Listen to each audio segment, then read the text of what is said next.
Se falta um pedaço, ele tem que lavar tudo de novo. É muita gentileza da sua parte cuidar dele assim. Ele não tem nenhum exemplo verdadeiro na vida. Eu não sou nenhum exemplo. Mas você é um bom homem, Molly. Não. Ei, olha como fala, mocinha. E você é um bom homem. Eu não sou um bom homem.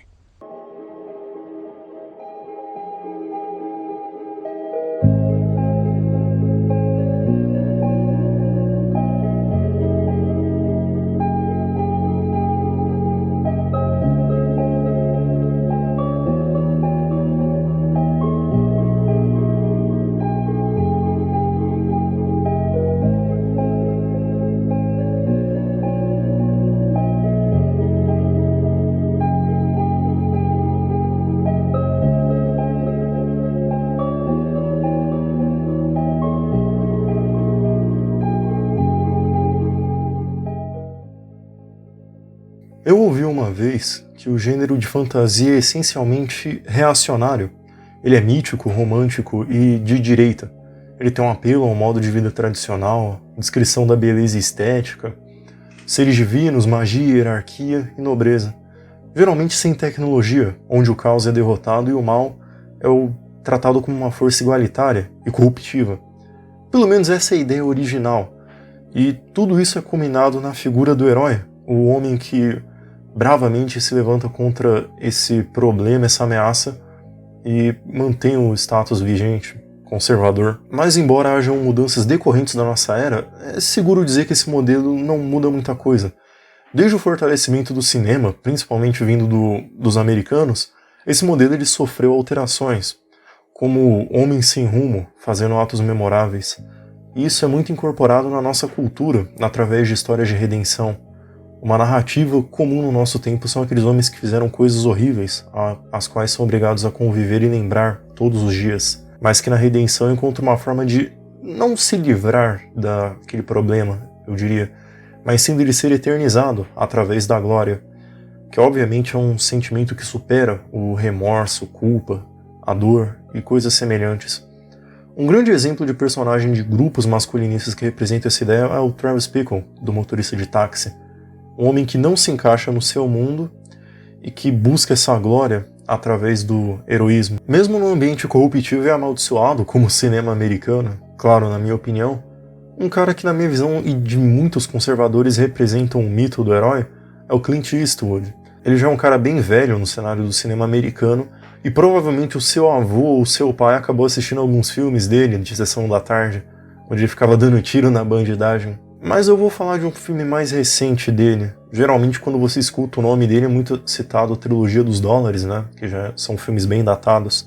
Mas eu quero trazer um filme mais recente, que eu acho, por exemplo, muito acima desses filmes de cowboy dele, e que eu não acho que tenha o devido reconhecimento, pelo menos eu não vejo muito na internet as pessoas falando. Ele é um filme de 2008 em que o Clint Eastwood, já um idoso, incorpora o Walt Kowalski em Gran Torino. Mas antes de continuar, eu queria falar uma coisa, que o Walt Kowalski ele é a fusão minha e do Cliff, que é o meu chefe desse canal. Na parte do Cliff porque ele é ranzinza, e na minha parte porque ele é preconceituoso.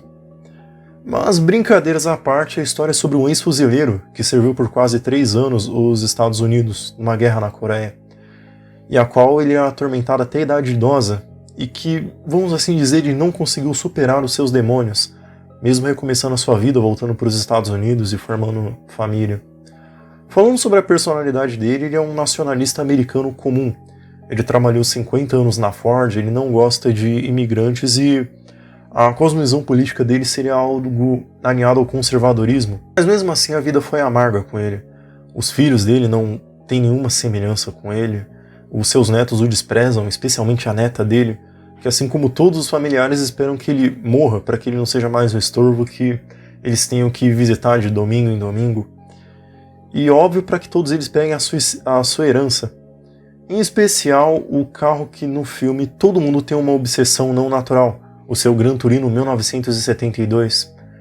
O filme ele começa no funeral de sua esposa e vamos assim dizer, ele conta a jornada final de Walt, que como castigo, entre 1.500 aspas, ele é obrigado a conviver com o mesmo povo que ele foi obrigado a matar décadas atrás na Ásia. Como um bom filme de redenção de herói, e é válido ressaltar que o herói da história não se vê como herói, ele retrata o anseio masculino de fazer a coisa certa. E isso supera até os dogmas e crenças do personagem, a qual ele acaba passando por tudo que uma vez ele sempre acreditou em nome do bem e de tornar o mundo um lugar melhor, nem que seja para uma pessoa só. O momento que a gente vive, né, os dias de hoje, ele nunca foi tão subjetivista. Não existe um outro período, pelo menos que dá para se lembrar, em que essa ideia de certo e errado foi tratado como uma mentira e até mesmo uma coisa de lunático. E é até interessante falar isso porque as mesmas pessoas que afirmam que essa ideia de bem e mal já foi superada e que é uma coisa até infundada, são as mesmas que apelam para sentimentos morais,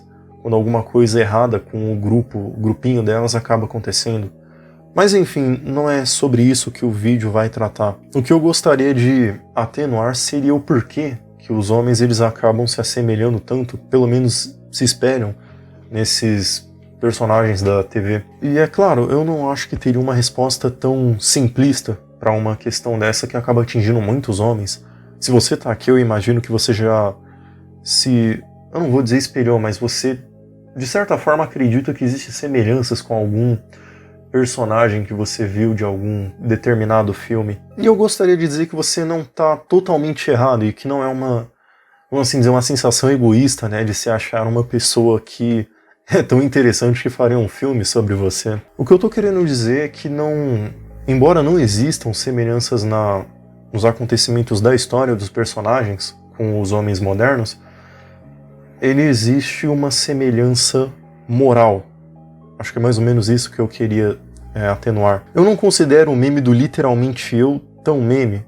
Como eu acabei informando alguns segundos atrás, é claro, não dá para comparar as histórias dos personagens que vemos na TV com as nossas. Eles têm problemas reais e têm vidas muito piores, se comparados à do telespectador.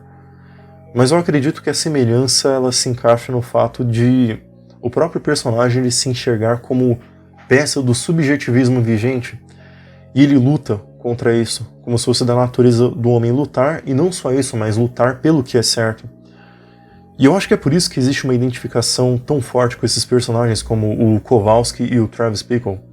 Você pode dizer que eles saem do caminho dos ímpios e omissos e finalmente ficam em paz consigo mesmos quando eles acreditam que existe uma coisa certa a se fazer e eles acabam fazendo isso.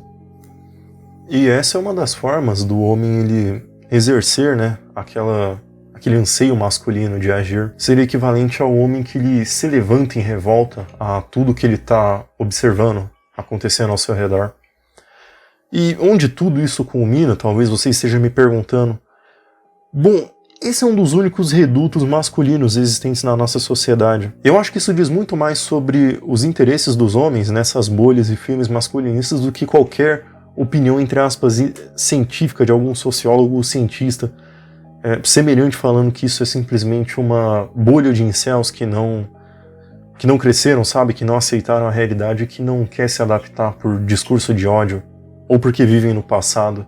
E talvez, especialmente no Brasil, você ter esse anseio fantasioso ele seja mais alimentado do que em outros países pelos problemas que a gente acaba tendo que enfrentar. É válido ressaltar que a realidade do Brasil é brutal. O governo ele deixa a população à mercê de criminosos, ele nunca nos ajuda em nada, e sempre existe uma tensão sobre o futuro e uma visão bem pessimista de que talvez não tenha dinheiro para pagar um aluguel ou para botar comida na mesa no dia de amanhã. Então nem que seja por um filme ali de 2 horinhas ou um desenho de 20 minutos, onde você vê aquele desejo fantasioso sendo realizado, onde você vê o mal caindo por um caminho ruim, ou simplesmente o herói se levantando e tendo aquele anseio realizado de glória e eternização. Mas eu não sei, talvez isso seja só um devaneio. Por hoje é só. Meu nome é Hitomi e eu espero que vocês tenham gostado.